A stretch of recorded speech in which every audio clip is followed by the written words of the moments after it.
Look, if we bring it to the beginning of everything, like we're gonna bring it back to my village back in the Amazon. Wow. Yeah, so that's where I grew up. I grew up in a village that 500 people What's live the in name? there. Vila Rica do Caviana. Vila So Rica that's do like a Caviana. 1 hour by boat from Manaus. Fishing, hunting, working a lot of açaí as well. So my family, Really? yeah, my family used to make açaí, and we used to send to the big city to Manaus. You competed. Yeah. You were losing the first year, white belt. And were you enjoying though? Enjoying the process, Yeah, or I was did you enjoy- have moments where you felt like, oh, this is kind of hard? And No, I never had a moment that I wanted to give up. I think I always stay very persistent with it, and straight away, as you said, it became my life as well. Like it became a way of living for me, and Guto tells the referee it's going to break. You know what I mean? It's going to break. And the referee just keeps Yeah. watching. Then he breaks the arm. Breaks the arm like completely out. Yeah. So the arm is broken now. The referee stopped the match and stuff. And I'm being, of course, like I didn't tap. Didn't tap. If I'm competing against you, I get to that position that is compromising your health. I'm not willing to go at that point, even if I have to lose that fight.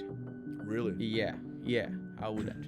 That's what I'm saying. Like that's where I knew there will be people above me, be people better than me in this sport. Yeah. Because I have mates. They will be willing to. They don't care. They don't care. They will break you, and they don't care about it. Not doing that well. But after 15 hours of flight, overnight, different time frame, you good with coffee? Need more coffee? Or? No, I'm ready. Yeah. One's enough. No, good stuff. I wanted to, we've been chatting a lot, all the way here and stuff, but I wanted to start our conversation today with the beginning of the beginning, because you've been in Australia for a while now, 6-7 years, right? Yeah. But not a problem, but you became very accomplished very early. Yeah. So when we go back to your story as a kid, you were already there.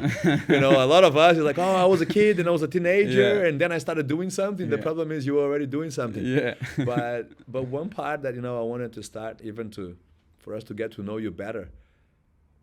Where was the beginning? Where were you at the very beginning of it? Look, if we bring it to the beginning of everything, like we're gonna bring it back to my village back in the Amazon. Wow. Yeah, so that's where I grew up. I grew up in a village that 500 people live What's the in name? there. Vila Rica do Caviana. Vila So that's Rica like do a Caviana. 1 hour by boat from Manaus. So Wow. Manaus is the capital of the Amazon. Yeah. So the village I grew up was like a one day by boat. 1 day by boat, yeah. Yeah. So yeah, long way. So that's the start of everything. So I grew up in there. Yeah, fishing, hunting, working a lot of açaí as well. So my family, Really? my family used to make açaí, and we used to send to the big city, to Manaus. Yeah. So that's how I grew up doing. So like a lot of hardship, a lot of work growing up, and then you already transfer into the fight later, So even before. But how do you find out? Because when you say like when we live in Australia, and we talk about you came from a village, fishing, hunting, a lot of course, if we talk in the sense of money, that's poverty. Yeah. But if you talk in the sense of life, I don't know, when you were living it, did it feel that bad, or was it actually a pretty free life in a way? You know what I mean? Because you will think, oh, you're not gonna have a lot of the technology and the things that are available now, but man, you live in the Amazon, and I know there's the good side and bad side, but you could come and go whatever, and. Did you enjoy your childhood? Well, like you have nothing else to compare to. Like today I have something else to compare to, right? But when you live back there, you had nothing to compare to. That's your life. That's like food was food, sleeping was sleeping. You could not compare to anything else. So it was good, I had a lot of fun growing up, like growing up in the rivers, fishing, hunting, like with like cows and all that, like farming. So it was very fun. Of course I have live a very good life today, but I was very happy back in there as well. That's my point. You know what I mean? Like, because sometimes you think, like we have this idea that the more we get, proportionally happier we get. Yeah. And it's not always like that. It's not. You know, you have a lot of guys that have a lot more than even I have or you have, and they are probably miserable. Exactly. You know what I mean? Like, it's about being... And people that have nothing and like are enjoying every day. Yeah, exactly. It's about enjoying it. You know,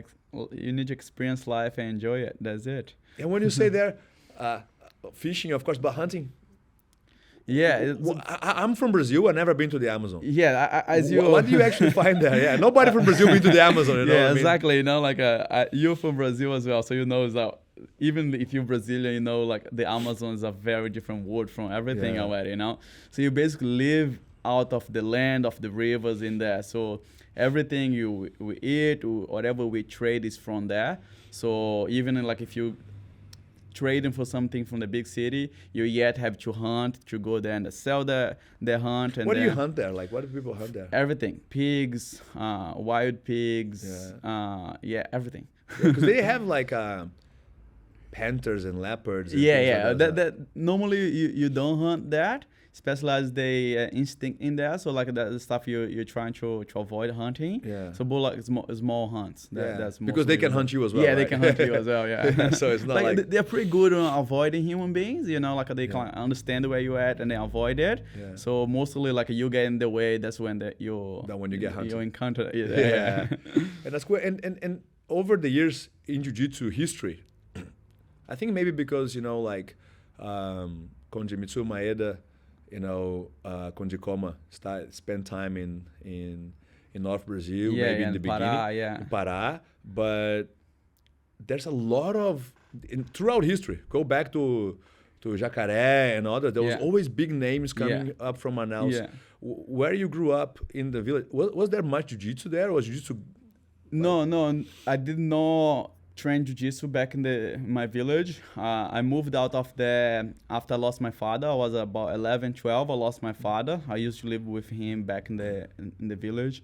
And then later after I lost him, I went to Manaus. So that's the capital of the Amazon. So that's when I started training jiu-jitsu. Yeah. But no jiu-jitsu. But yeah, in Manaus is massive. Like, just for reference, Manaus is the only city in Brazil that jiu-jitsu is bigger than soccer. Like, soccer is massive in Brazil, right? But Manaus, jiu-jitsu is bigger. Jiu-jitsu is bigger. And just producing more and more.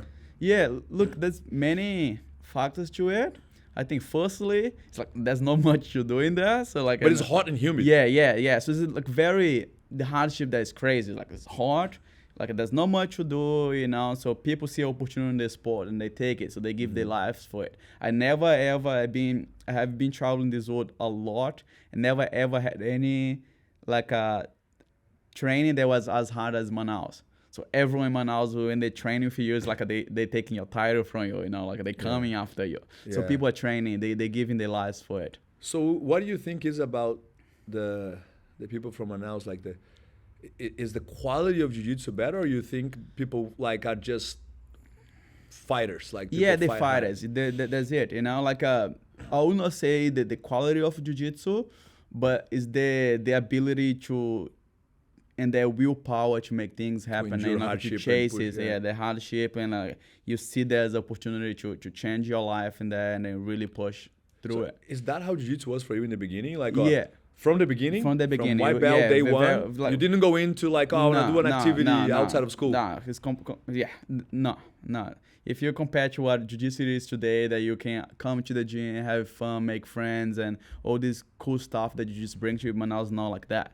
Manaus, you come to train hard, you come to push yourself, you come to challenge yourself. It doesn't matter if you're here just to have fun with it, or if you're going to be athlete. And how did you get into it? What made you get into it?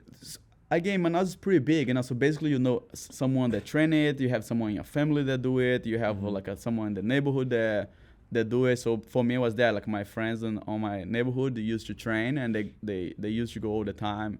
And then every time, after soccer, you getting a fight, and these guys that are doing jiu-jitsu were beating everyone up, so they were doing the great marketing. So that's the marketing that works the best. For what we did, And then they say, hey, come train, there's a few roads down, there's a jiu-jitsu school, come train, and since then, I never stopped. Yeah, and you training in mostly one team there, or you had to move around a bit? I did move once because we changed neighborhoods. So it was very hard for me to go and train at the social project that I started. So that's the time that I changed. Yeah. Yeah, and from when you started a white belt, did you go? Because I started as a white belt, and my first competition was 3 months later. Yeah. You know, like the team was competing, everyone was there. I had no idea what competition is, and I jumped in. I lost my first match, but I walked out thinking like, wow, this is the coolest thing I've ever done. You know, I can't wait to be back. When you started, how old were you? I was 12. 12. And did you start already with that mentality because of the group, or you started like, I just want to come here and have fun? And how long it took you to think about competition or become a competitor? I did start competing straight away, like 2 or 3 months after. Jiu-Jitsu became an escape for me, you know. So I did lost my dad, so I was going through the hardship. So I had a very hard time connecting like on school. You know, especially going from a village, there's not much education there, and then you're in a big city, then you have to connect with people. School would be bigger as well. Yeah, school would be big. Everything, like I would not see cars in the village, you know. So like everything was massive, you know, everything was a big deal. And then even having a hard time to connect with my mom, you know, kind of had to kind of lived my whole life with my dad, and then have to now go live with my mom. So I had all the hardship going on in my life, all happened at the same time. So jiu-jitsu was a escape for me. So I could just like stay hours and hours training and did not have to talk to anyone, you know. So I said that was a way I could express myself if I have to communicate to anybody, you know, if I have to adapt to the community, to the normal social skills, to the social, you know. So this was an escape for me. So that's it. That's how I fall in love with it. And then straight away I got into competition, lost everything in the first year as a white belt, you know. But then my professor was like a very good mentor to me, because he said like, look, all you have to do is train more, you know. Like if you're training, you're going to the competition, you're not succeeding, you know. There's more room to improve. There's things you need to understand and develop on top of it, you know. And so it was pretty straightforward for me. I would go to a competition, make mistakes, come back, train more, go to compete, and that's how I continue to develop to this day. Yeah. No, that's cool, because when you find, you know, that you know, it's like there's that saying that you don't lose until you give up. Yeah. You know, you just learn. Yeah. And you keep going. And I find that for me, jiu-jitsu at the time as a teenager, you know, my parents separated, so I live with my mom too. And jiu-jitsu, even for my mom, was a great thing, because it was a way for me to be in the middle of men, mostly, that were kind of doing something good. Yeah. So, you know, and as a teenager, where people start kind of losing their ways and maybe drinking or partying too much. And I used to come back from jiu-jitsu say, the coach said that I shouldn't eat anything with sugar, not have soft drink. Yeah. So my mom was like, great, you know, like do more jiu-jitsu, because, you know, like I thought I was going to have trouble dealing with this, you know. And you kind of go through a phase, which is really good in our culture in jiu-jitsu. That, you know, the attempt of becoming an athlete, and even the martial art philosophy, right? Yeah, exactly. You kind of have to follow that, and like you said, while doing that, you competed. Yeah. You were losing the first year, white belt, and were you enjoying the process, or did you have moments where you felt like, this is kind of hard? And no, I never had that moment that I wanted to give up. I think I always stay very persistent with it, and straight away, as you said, it became my life as well, you know. Like it became a way of living for me, and then the people in the gym became my people, you know. Like, and then my professor became that father figure for me. So then like I did connect straight away. So no moment of, hey, I want to give up, you know. Like I just want to continue to improve. And then after I passed like the hard time of losing all competition, and come back, reassessing everything, and then adapting, and then I started winning a lot. So then life became good after that. Good. So like we were discussing before in our chat, you know, and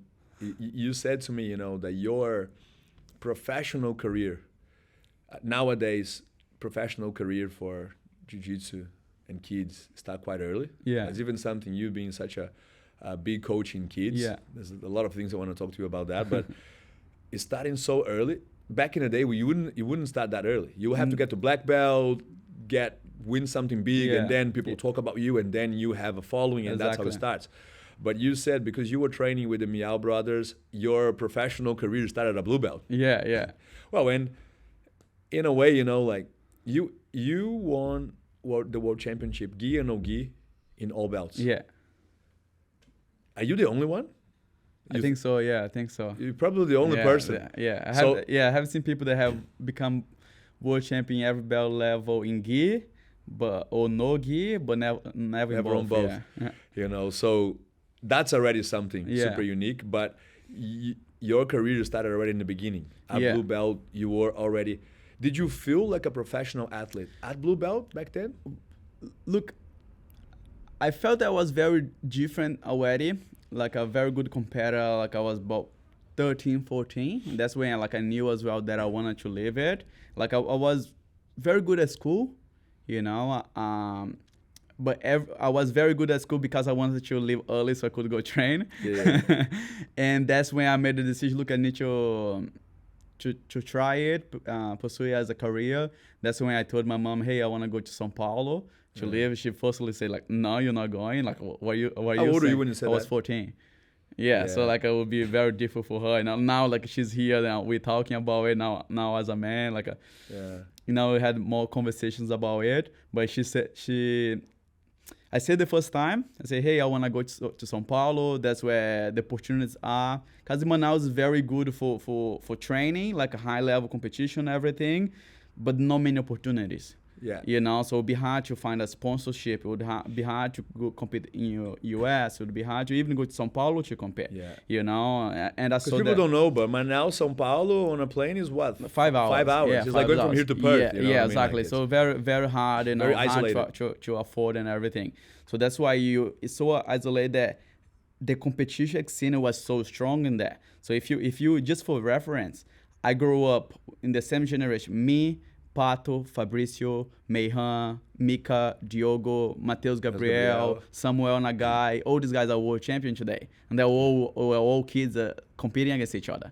You know, so there was like everyone went out and then become world champs later. And also that was it, because none of us did have the opportunity to go outside of that. So São Paulo, Rio, few of us did.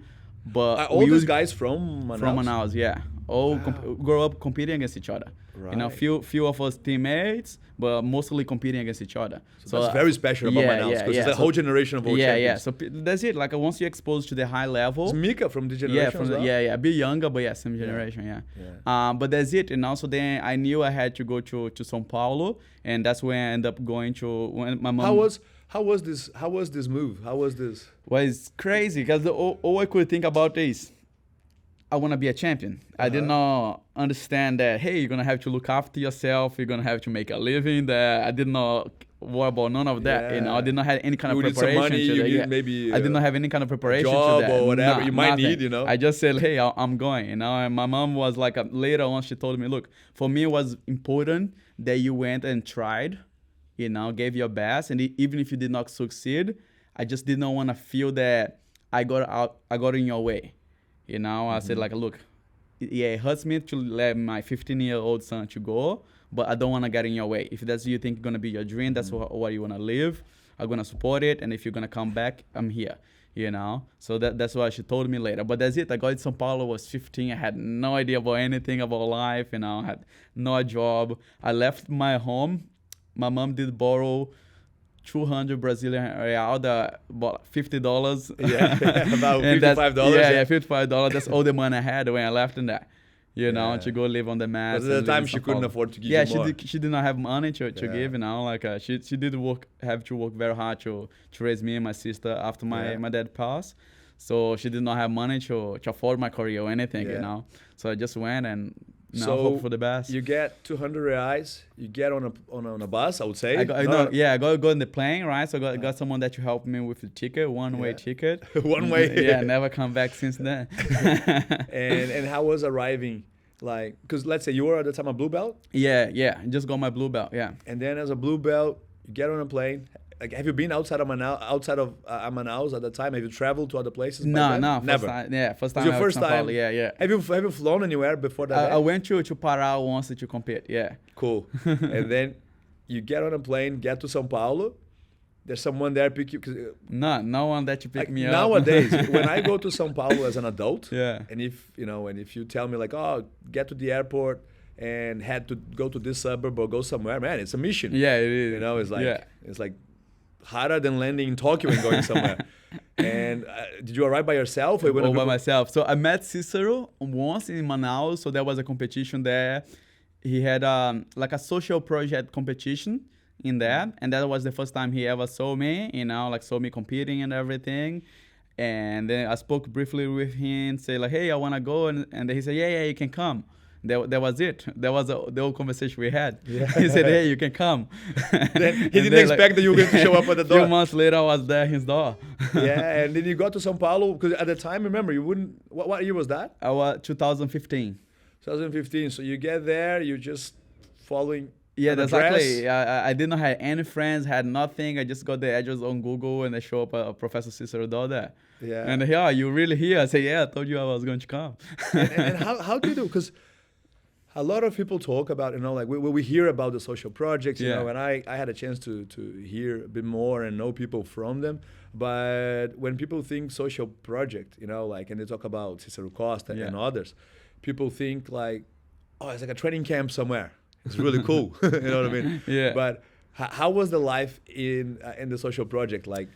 So when I first got there, Professor had the accommodation like about 2 hours away from there. 2 hours away from the gym? From the gym, yeah. So he did like which is what, like an apartment or something? Yeah, like he built it like from scratch and everything, but it was pretty far away, So like to train was very far to get there in the morning, and then that was it. But he gave that space for free, so we could stay there for free, How many people?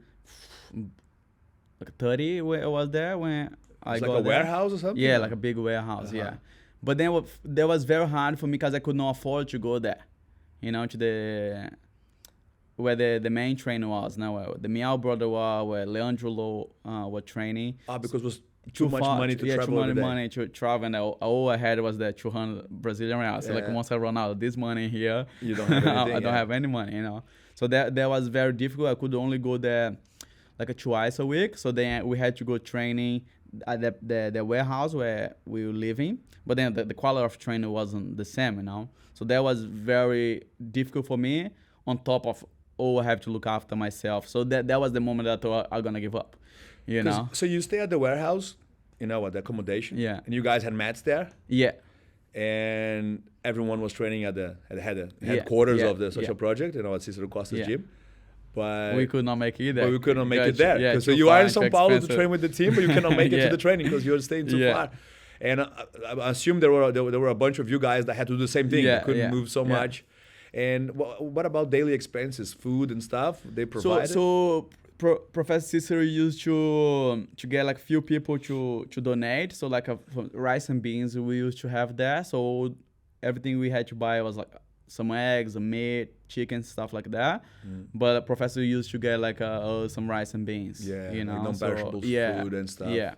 So that he got a lot of donation for that. So that was good as well. And that's cool because unfortunately, there's so many social projects, that people hear about it and think, oh, that's a scam and people are doing this. But there were some, like, I believe everything I heard about Cicero Costa's project in Brazil back in the day, well, considering so many guys that came out of there, and I only heard people talking about, it was for real. He was actually he was very putting legit. his heart and soul and making it happen. And then did you make a cross to the main training at some point? I used to go there twice a week, And then, but that was it for me. Now I had one opportunity, and Professor Cicero, one of the biggest lessons that he told me is like, look, make 100% of every opportunity you have. No, don't go in like halfway only. Don't only dedicate yourself a little bit. Don't just make enough just to make that. No, go 100% on everything. So I took that to life, to these days. And I used to go there train, and people would be very impressed with me because I was very small. I was like only 15. I was like so light. I'm still light to this day, but like I was like 45 kilos only. Yeah. And I used to go like head to head with everyone. They used to nickname me Duracell. Duracell? Like, the batteries, the long-lasting batteries, because exactly. You never stop. Just never stop. And then people got very impressed with me. So then that's when straight away I got sponsors.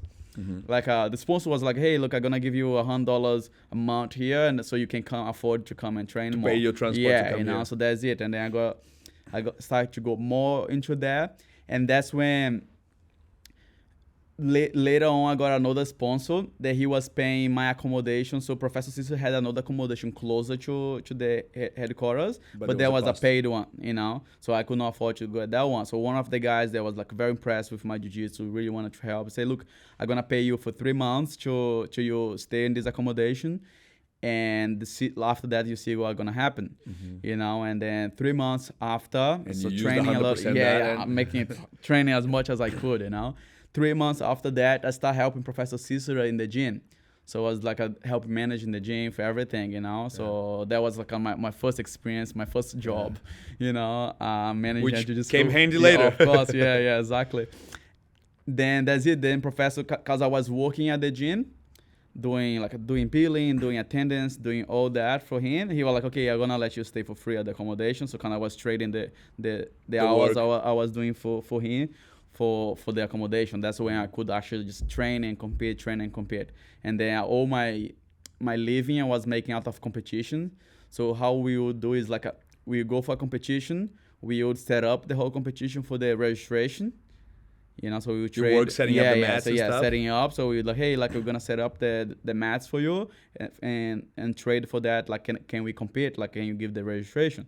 So that was a good deal for the organizers as well, right? And then we work one day setting up. Then the next day we work on the competition as well. Now like a refereeing, whatever that was job marshalling, to do. whatever. Yeah. And then and compete. So like you would make the cash of the day there because you work, and then you had money for the next week or two. Yeah. And then if you won open weight, then you're good. You know, so compete my division and the open weight. And the back because open weight will pay price. Yeah, pay price. Yeah. You know, so I used to compete I was juvenile. I used to compete juvenile and adult to try to make money, so we could afford the next competition. Yeah, and it's and so he's saying that. What do you think of the mentality now? That, and I'm not saying that is wrong, but some people like, man, I wanted to compete more, I wanted to do this, but I have to work as well during the week, or like I have a family, so I cannot train as much, or I have so many obstacles, and I will never achieve, or I'll never go as high because there are so many things in the way. And imagine starting, like you just said, now you're starting your career to set up to everything you did, and you're like having to figure out accommodation, work in the gym to cover the accommodation. Then every comp you go, imagine you're gonna think, I gotta get there early, set up the comp, work at the comp, take a break from working to compete, and maybe compete the juvenile and the adult, so I can make some cash on top of the cash of working to afford the next one. Just to be able, it's not to continue. It's not to have money and go, have a nice meal, or go to a nice restaurant. No, so I can compete the next one again. I don't know. How do you find, do you think the obstacles, they help you endure more, or you feel like if you didn't have the obstacles, you would have gone faster and further? Exactly. Once you remove the options, that's it. You have nowhere else to go. The best plan is not having a plan B, exactly. right? Exactly. Like for me, was it. I have nowhere else to go. Where do I gonna go from here? Do I go back home? Like to what I had already. Now it was nothing. And for me, it was like this. That's the path I have, and I have to pursue it. Yeah. Exactly. There's no other way.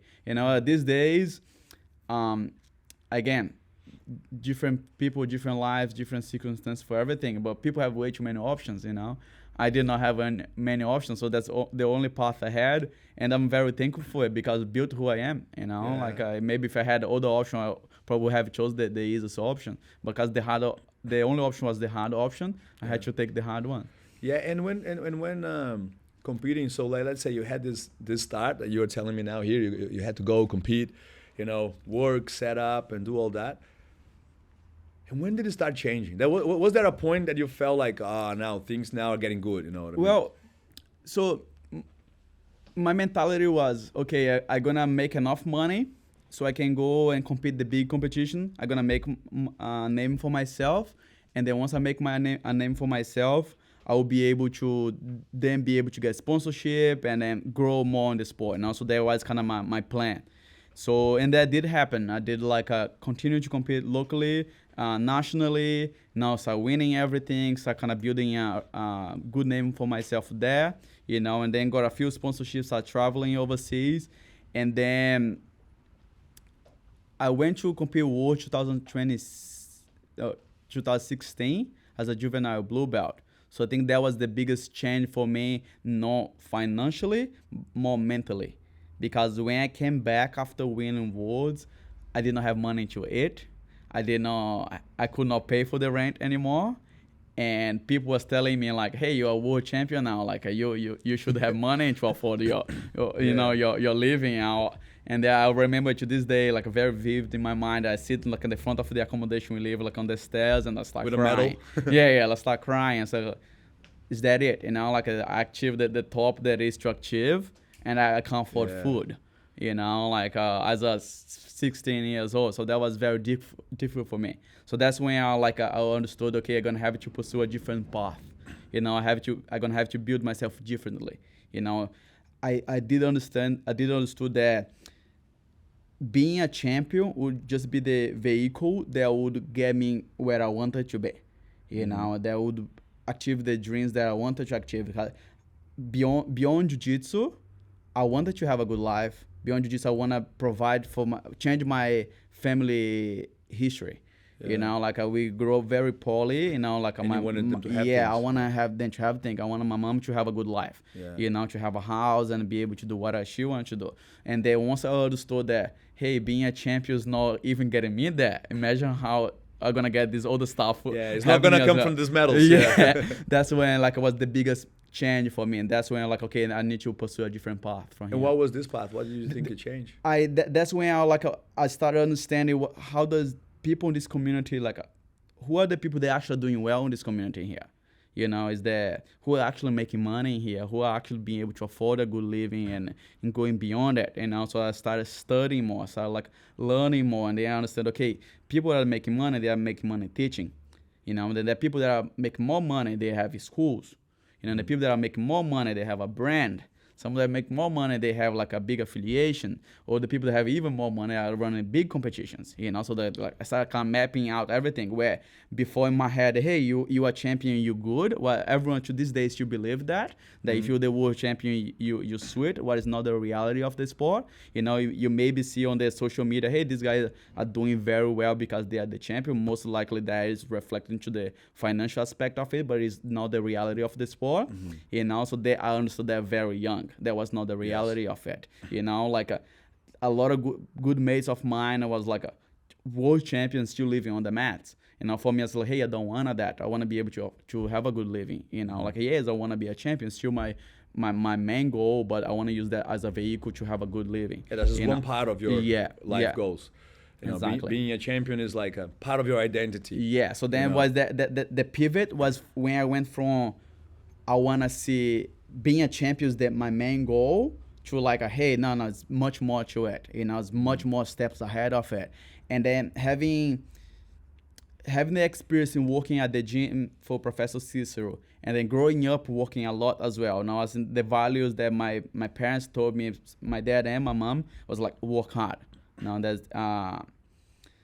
there should never be a shame on working hard. That's it, you know, like if you need to work hard and don't care about anything else. And that values are carried to this day. And so that moment in life, I knew, okay, I'm going to have to improve, to develop myself as a good coach, you know, of course, continue to develop myself as an athlete. I need to develop myself to be, to manage a school, you know, to be a leader, and then start learning from it. So from that point in life, instead of me having a conversation, hey, Thiago, let's talk about jiu-jitsu. Yeah. Hey, Thiago, how's the gym going? How's it going? Yeah. You're going to probably remember the first times that we met together. And like, we will talk about jiu-jitsu, of course, but we talk so much other stuff. Yeah, no, you always got my attention. Yeah. You know, that you were like very young. I remember when you arrived and you were in the Gold Coast. Yeah. And then I met you when you were when you moved to Byron. And, you know, you were like this extremely skilled, talented jiu-jitsu kid, but your mind wasn't just there. You know, it's like almost like you were not super impressed with what everyone was impressed about you. Yeah. You were like, oh, that's really cool, guys, but tell me more about, how this gym thing works, and and what do you think of that? And I think that's being curious. I think is the best quality we can have, and now with later our last conversation when I met you in Gold Coast a few weeks ago. If you remember, our conversation was much more about another subject. Yeah. About being parents. Yeah. Because I believe that's the biggest journey for you coming up. You know. But with that thing with the coaching and and having to develop yourself in all these different areas, there's a mindset that goes behind. Which from everything that you said so far, and from what I know from you, I'm mapping it out that the resilience didn't come from jiu-jitsu only. Like your life was built around becoming a more resilient person. Even the fact, one thing now we both can talk as parents as well. I left home when I was 21 to move to Australia, and my mom at the time, she supported me 100% to do it, but she stayed home. And years later, I learned that she was very upset for months, like borderline depressed about me leaving. But when I would talk to her, she was like, "Nah, amazing, do it." You left even younger on much dearer situations where it's like, in a much more dangerous way, let's say, because you went to São Paulo and all that. And imagine now, two things. One, raising your kids to be able to do that. Yeah. I have my daughters now, and I think, man, how would I raise them so I would trust to say, like, don't get on a plane, head out to the other side of the world or head out somewhere, and I trust you, And the second thing is, how do you hold your heart to do it? I will probably feel, as some of my friends that have kids did, one of my friends, that his kid played soccer super well. We went to play in Europe at 14, 15, and luckily he could afford, but he stopped his life here and went with the kid. So now I'm going to be in Europe with my kid. Like how to be raised and be able to do that. That's a skill. Like we have to kind of, give credits to our moms in that case, because it's the hardest thing to do. I don't know if I would have it in me to do it, with all the knowledge I have now. Reality is like you'll never be able to raise them that way, right? Like circumstances are different now. Like when I actually think about that, it's harder now. Yeah, it's hard. I think like I would, if I was in my mom's shoes, I would not allow my daughter to go and do it. But now like I can easily jump in a plane and go there and meet her. And I see where she is. That was different. Now my mom could not. Hey, I'm gonna go see where my son is right now. Yeah, if something happens, there's nothing you can do. Like where now, like if like later on in life when my daughter wanna start traveling, I said, go for it. But then like any second I can jump in a plane and go see her. If she sends you a text, said, "Oh, Dad, I'm in this place that is a bit weird." Yeah, exactly. Can jump in there. Plus, like you have a massive network that you can easily call someone. Hey, like my daughter, can you please go there and look at her, check on her, So no, that's true. Different circumstances. But with that comes a mindset, that is built. And I remember one thing that was very strong for me about one of your matches that would be cool. And I never spoke with you about it, even though we were in both events kind of at the same time. We did this thing where we competed subversion, and then no, I think we didn't compete the same event, but you competed subversion, and then you competed Boa Super 8 the weekend after. And I've done that too, where doing Boa subversion. I think it was the same subversion on a weekend, and Boa Super 8 in Melbourne on the other weekend. No, I was on the same weekend. You were on the same weekend? Yeah, I did compete like one Saturday, the other one Sunday. One Sunday, I did 1 week apart. You did a Sunday. Yeah. And I remember on that subversion, you had a crazy match with Jeremy Skinner. Yeah.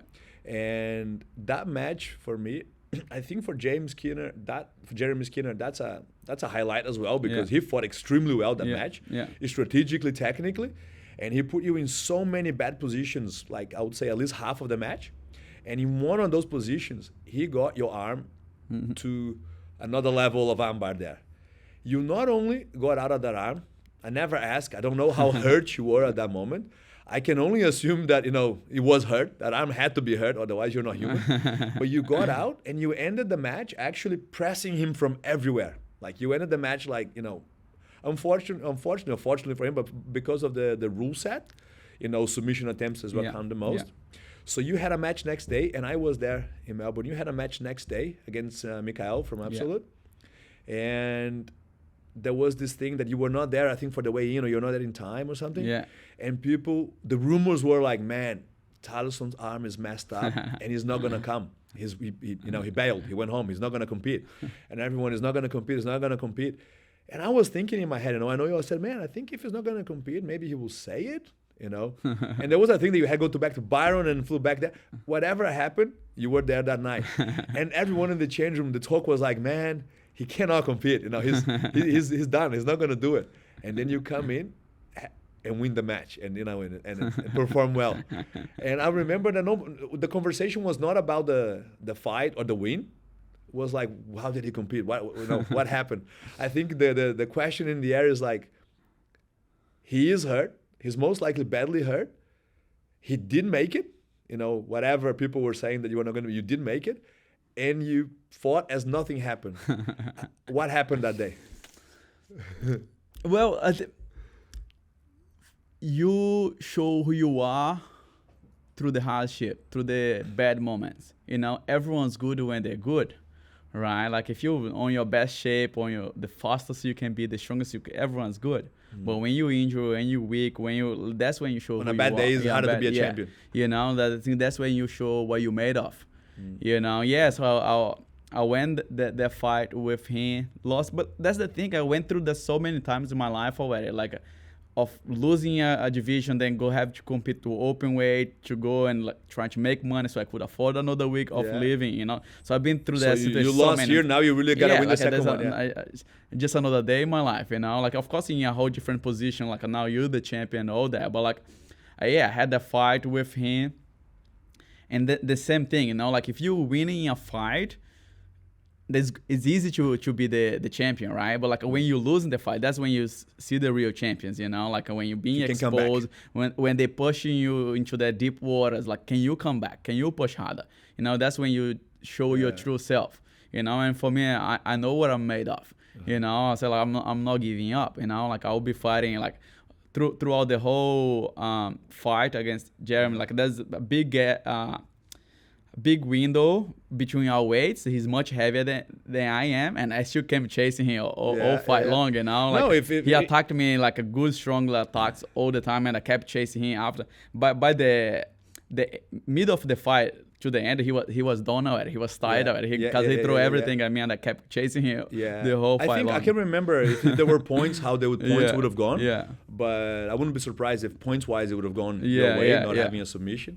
And if there was more time as well, but like I said, after that match, like when everyone was talking to me, what do you think of that, Thiago? Is this, is it? I said, man, amazing credits to Jeremy. Yeah. Because to come in, and he's a very technical, strategic guy, and to be able to do what he did, but for his level in Jiu-Jitsu at the time, I felt that he used all his tools. Yeah. He went in and did all that, and then is that thing, like, I didn't kill him.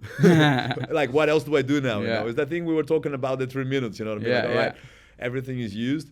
But the most impressive thing was to turn around 24 hours later. Yeah, and then we had a competition. A week after was competing Europeans after it.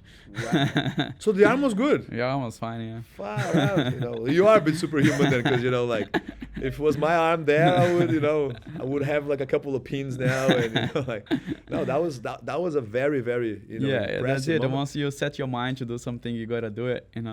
Have you ever in an event, like in a tournament or in a match, and this is very common at high level, been in a situation where something just goes, like an arm, ankle? Yeah, a lot of times, like your feet, knees, elbows, all the time. No, but that you feel like, you go beyond tapping, you don't tap, and something really hurts, and you feel like, I just ruined my ankle now, but this is it. I still gotta make it and win this match. A lot of times, like you just gotta show. If you feel, it's going the extra mile is what make the difference between champions.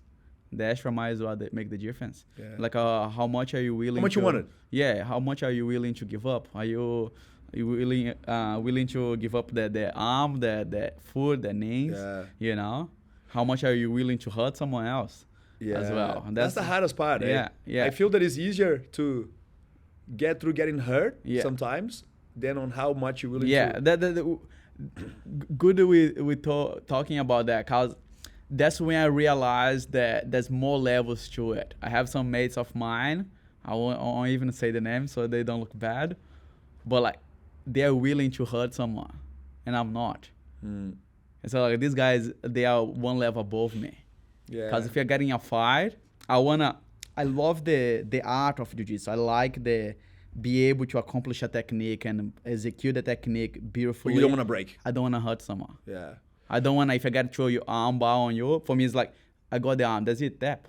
Yeah, you know, like I don't need to break it. I did prove my point that I got to the position. You know, I did prove my point that I can get to your back. I did prove my point that I can pass your guard, that my technique is superior to yours. Right. You know, so that's for me, that's the beauty into it. I love that. Yeah. You know, like how many ways can I accomplish that? How can I make it look better, faster, more what is the art behind it? What's the science behind it? There's some people that go above the level. What is the level? Be able to hurt someone. But think like this. That's actually a very good point, because I've been discussing these last few days and weeks with some people at the gym and at the comp as well. When should you stop? Like, for example, at a tournament, and I can give you several examples, but remember, I'm not sure if you've seen, there's a very well-known match of Michele Nicolini and Tammy, that Michele breaks her arm, arm goes everywhere. Yeah.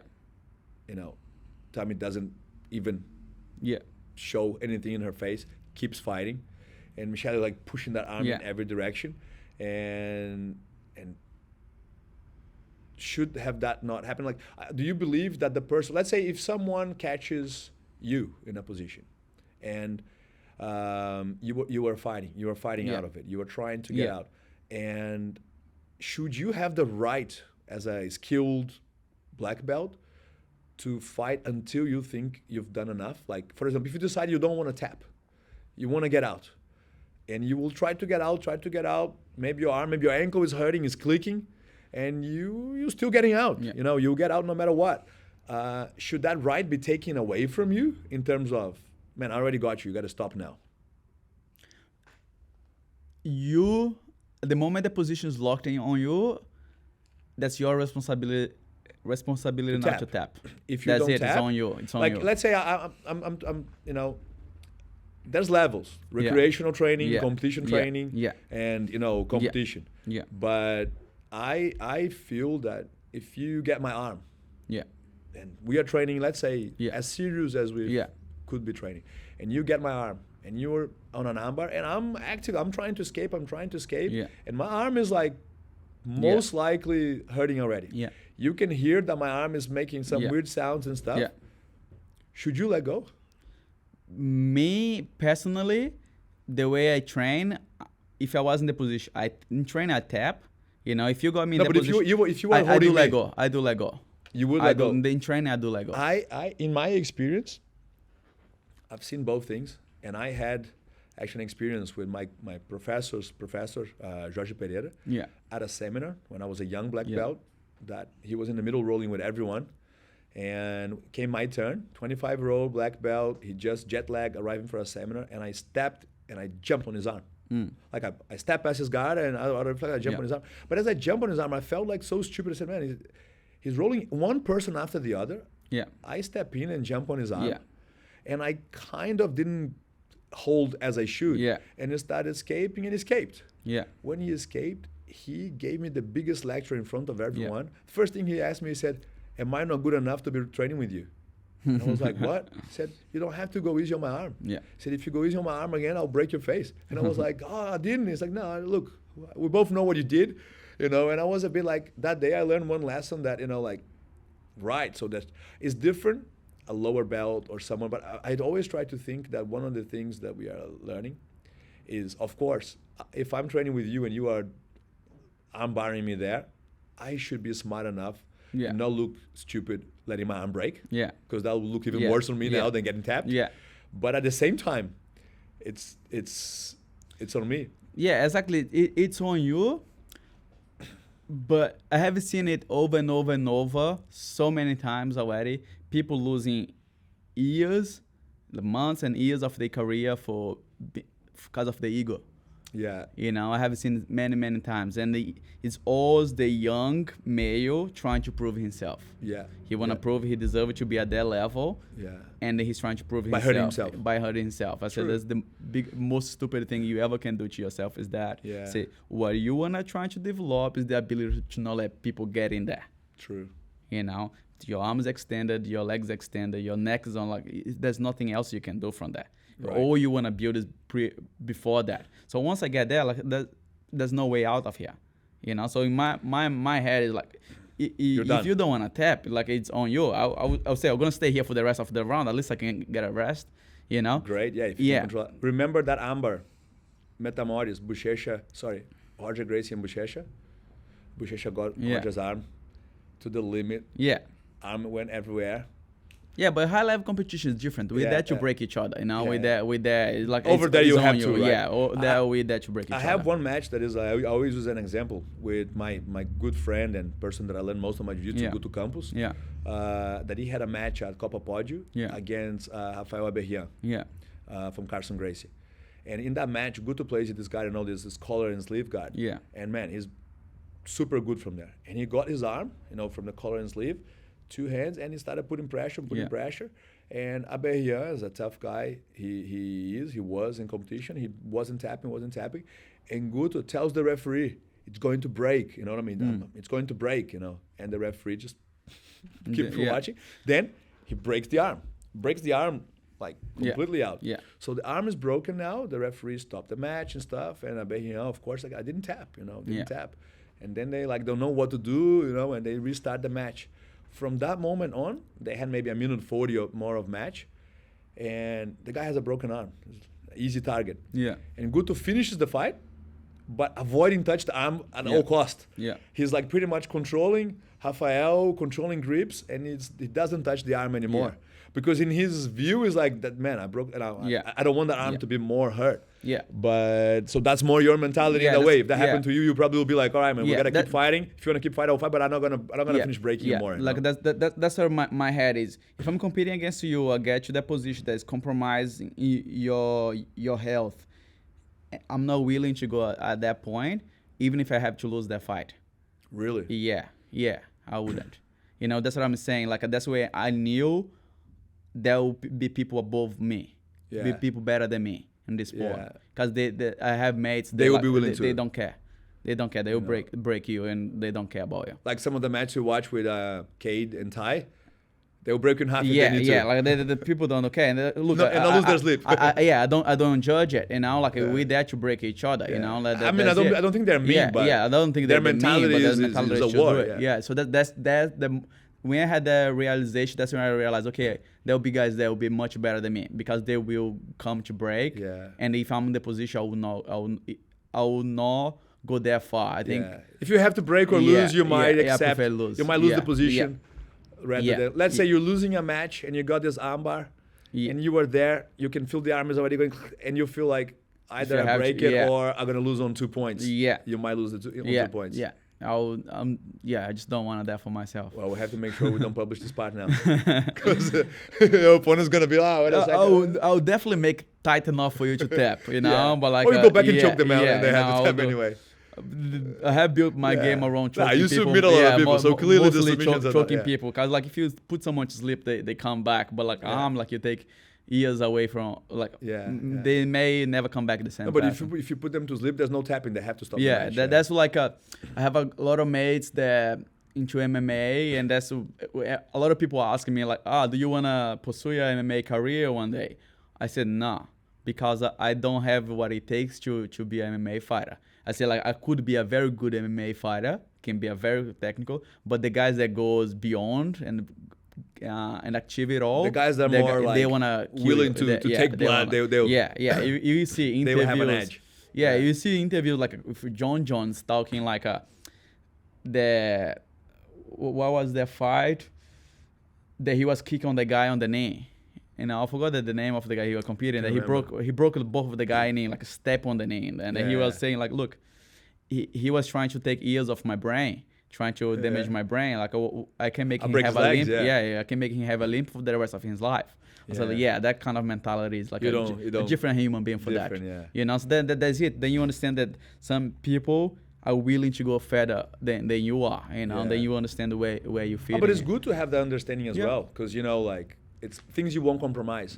It's like almost in other examples, someone willing to be corrupt to achieve something. You might think, look, I want to make more money or achieve bigger things, but I wouldn't compromise on my integrity. I wouldn't do that in a corrupt way.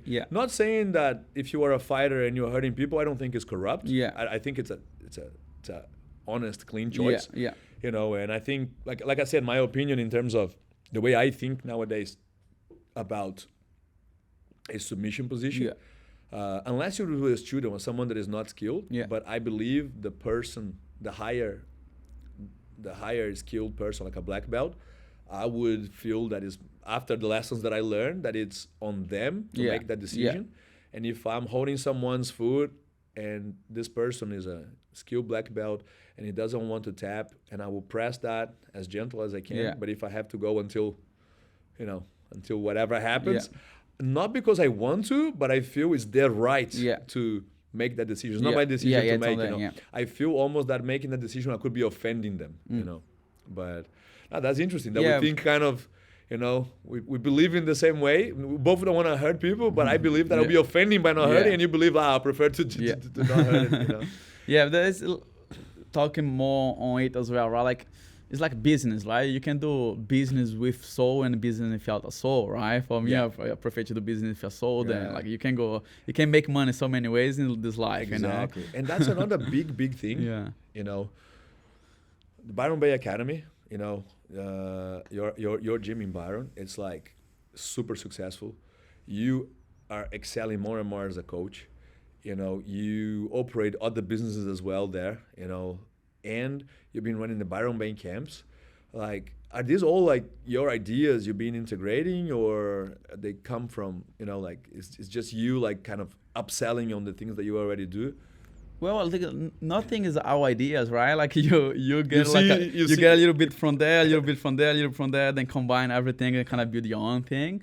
But yeah, like I'm very lucky to have so many like good mentors around me. You know, like people. Like my understanding is I'm very good at things that I do, and there's a lot of people that are very good at things they do. You know, and being such a high level athlete that can give you a false sense that you know everything, that you're better than everyone, everything, or like I have seen so many people like that. Where for me, like, hey, I'm specialized at this thing, but like Thiago specialized at something different. That he's much better than I am that thing. So what does Thiago can teach me? Network. And you know what I mean. So like I have that understanding. Like, and then you hear that you can prove that, you know, because.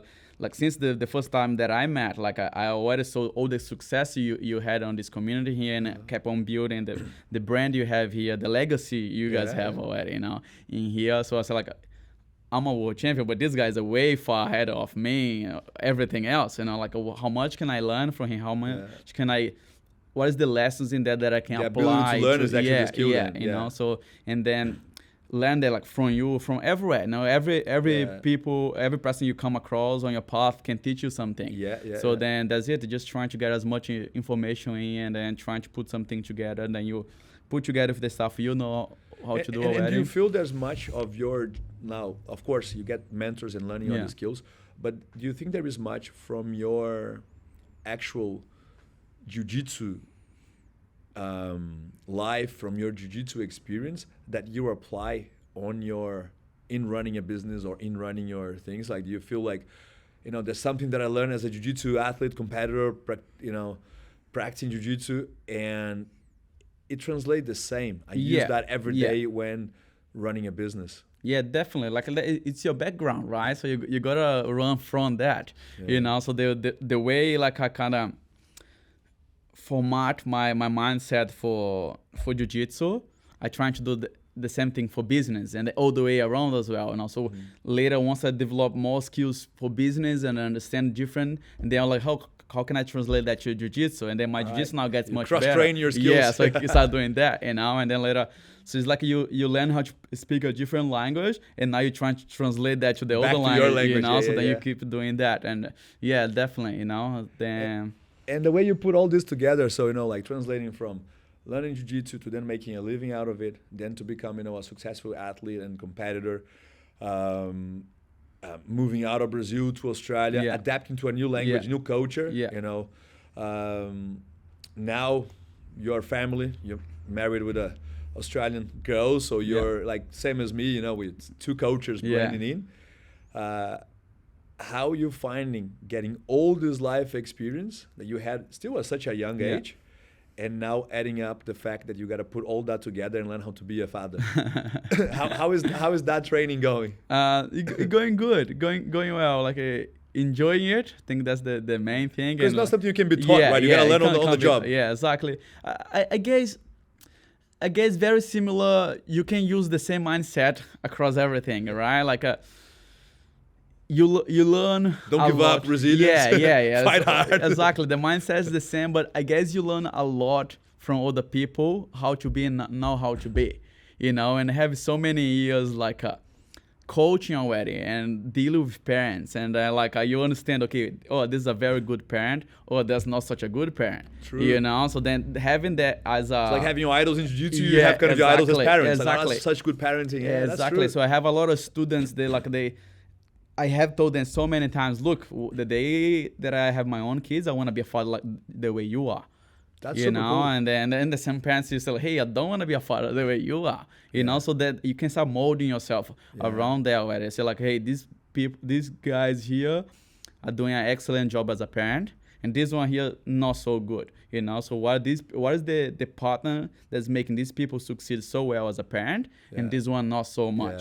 You know, how's the action reflect on the kids, and how they are raising the kids, and you know how they have become good kids? And the thing is, the real question is, what is the success of raising a kid? True. What is it the for success? You know, is the success they being happy? Is the success in they having a career? Is the success they have discipline? What is the success? Yeah, makes sense. So then that's the question you should do, because the more you study. So for example, if you get let me bring the movie I just watched the other day, like Michael Jackson. Yeah. Right. So he was one of the greatest of the whole time to this day, right? In his industry. And his dad was a bad dad. But his dad was the one that put him in that position. Yeah. So how do you judge it? Where is good and where is bad? True. If his dad wasn't so strict and then put him on that position, would he be in there? So what is the weight? Do you prefer to have a success here, or to have, you know, like where is the weight? So that's is it beginning and hard life later, or hard beginning and easier life later? Exactly. Yeah. So that's where do you draw the line for yourself? Because success means different things for all of us. Yeah, and I honestly think that most of us, you know, when I speak with parents of the kids at my gyms as well. We all you have kids, a lot of kids in Byron, and a lot of parents that want their kids to be champion. Yeah. And it's very unfortunate, but a lot of these parents are the current problem of the it's a very toxic community now of parenting. Because a lot of parents are living their expectation on their kids, dreams through the kid, and forgetting that the kid's a kid and they gotta do their own thing, you know. But at the same time, we have to have a line of how much to push, how much not to push, and it gets very muddled in our community, you know, and it's not so great in certain ways. Do you find that you have to navigate through that a lot? Yeah, definitely. I have to navigate there a lot, you know. Well, I think I kind of come up with the good formula to make it happen. So I have a lot of young talents that come through, you know, a lot of parents that come through, hey, my kids is the next thing, you know, like, oh, okay. So like you're telling me that 7 years old is the next thing in 15 years. Like it's a big call. Yeah, it's a big shot. Well, anyway, good. If you believe that, let's do it. But then the only thing that I ask for this is like, I don't care for none of that. All these list you bring me of things here, I don't care for none of that. The only thing that I care about is the discipline. Yeah. Does that kid have discipline? If your kid have discipline, I know how to coach. Yeah. That's it. I'm very good at coaching. If your kids bring the discipline, I know how to coach. We're gonna work very well. Don't come here to think, hey, my kid is the superstar. He's a superstar. Yeah. Hey, my kid is this. My kid is that. Hey, my kid need this attention here. My kid need this validation here. My kid has this comparison here. My kid, why are you not doing this? I say, like, look. I can't do none of that. All the product that I deliver here is coaching. You know, you pay me money. You pay me very well to coach jiu-jitsu. Yeah. And that's what I'm delivering. So let me do my job. Let me do my job. If you think you're going to do a better job than me at jiu-jitsu, go for it. Open your own school. You can open a school here beside me if you want. I don't mind. But go there and teach. You know, because a lot of you probably have that situation. Some parents come, hey, why my kid's not doing this here? Hey, why you not teaching my kid this? That have a better opinion on how things should be done. Exactly, and then I tell, look, I'm training these kids to be very good black belts. That's it. You know, I don't care that. I don't want to show them all the flash stuff, all the cool stuff right now. I want them to have results. I want to have them to. Yeah, I don't care about them winning at all. I want them being good at jiu-jitsu. Yeah. You know, I want to build the jiu-jitsu. Yeah. You know, yes, I can show a trick here. They call the cool stuff. Yeah. Might go viral on social media and all that. But how about the foundation? What is the foundation? What is the fundament that we are setting for his future? Because the thing with tricks, you can't consistently do it. If someone do a trick on you, next time doesn't work anymore. Yeah. You know, but a foundation, you can do that. You're gonna carry on that forever. You 100%. Know. So if you think that this is what you need right now, you can teach that yourself. You get someone else to teach because I'm teaching this here. That's what I'm saying. That's what I believe, and you are paying me money because you believe that. You know, so like, where is the line that where we divide the line where I am the coach and you the father? Exactly. Yeah. You know, or you the mom. No, and in the end of the day, what we want to achieve, I think most parents and most of us, if I always ask parents, I say, look, what if your kid becomes a champion or really great at the sport, amazing, but if you could choose one thing for your kid to be, and I would say that what I want to deliver is for your kid to become a great person, a great guy or a great girl that everyone will look up to it and say, wow, what a great man or what a great woman. So which one would you pick, the champion or the great person? And that's when parents go a bit. I said, this is it. That's what they are. They are kids. They gotta grow up doing it, you know. And like my daughters, for example, they will do jiu-jitsu.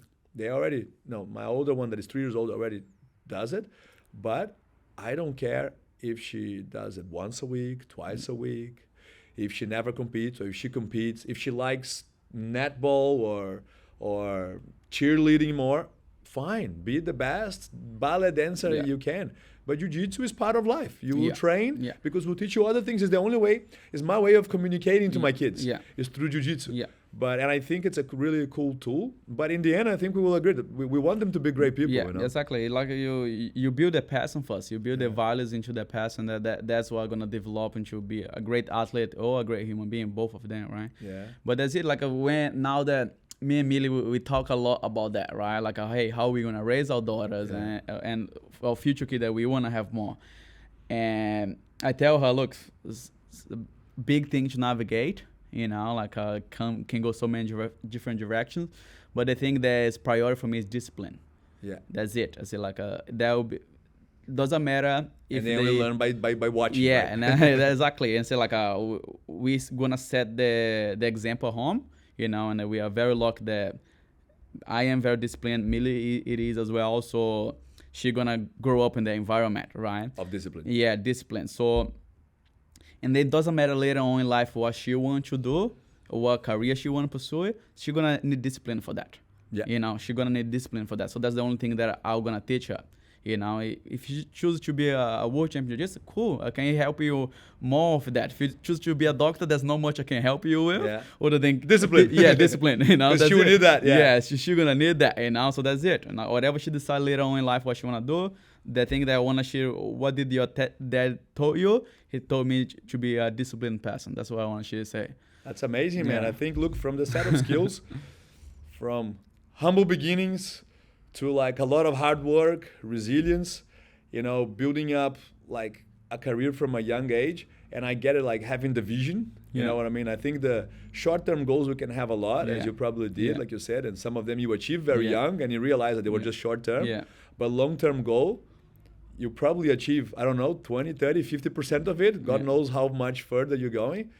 And amazing. Congratulations. And Thalison, thank you for today. No, Thanks for you know, stopping by on your way home from America on a quick stop to have a chat with us.